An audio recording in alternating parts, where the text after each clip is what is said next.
ఒక కుంటి భక్తుడి కోసం తిరుమల వెంకటేశ్వర స్వామి రాజభోగాన్ని తిరస్కరించాడని మీకు తెలుసా? పూర్వం అలిపిరి దగ్గరలో ఉండే భీమన్న అనే ఒక కుమ్మరివాడు రోజంతా మట్టి కొండలను తయారు చేస్తూ జీవించేవాడు. భీమన్న వెంకటేశ్వర స్వామికి పరమ భక్తుడు. కానీ దురదృష్టవశాత్తు అతడు కుంటివాడు. కొండపైకి వెళ్లి ఆ గోవిందుడిని దర్శించుకోవాలని ఆశ ఉన్న కుంటివాడు కావడంతో ఆ ఎత్తైన కొండను ఎక్కలేక ఇంట్లోనే స్వామివారి విగ్రహాన్ని మట్టితో తయారు చేసి భక్తితో తన దగ్గర ఉన్న కాస్త పెరుగన్నాన్ని చిన్న మట్టి కొండలో శ్రీనివాసుడికి నైవేద్యంగా పెట్టేవాడు. మరోవైపు తిరుమలకు రాజు అయిన తొండమాన్ చక్రవర్తి రోజు స్వామివారికి బంగారు పాత్రలో 56 రకాల వంటకాలు నైవేద్యంగా పెట్టేవాడు. ఒక రోజు ఆలయం తలుపులు తెరిచినప్పుడు రాజు పెట్టిన రాజభోగం అలాగే మిగిలి ఉంది. కానీ స్వామివారి పెదవులపై పెరుగన్నం మెతుకులు అంటి ఉండడం కనిపిస్తుంది. అప్పుడు రాజు నా రాజభోగాన్ని వదిలేసి గోవిందుడు ఎవరి పెరుగన్నాన్ని తిన్నాడు అని అహంకారంగా అరుస్తాడు. అయితే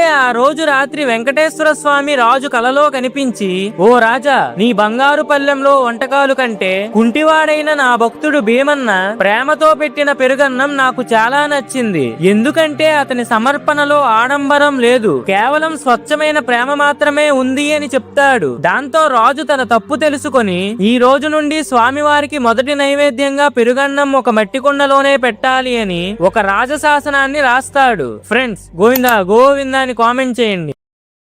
Download ShareChat.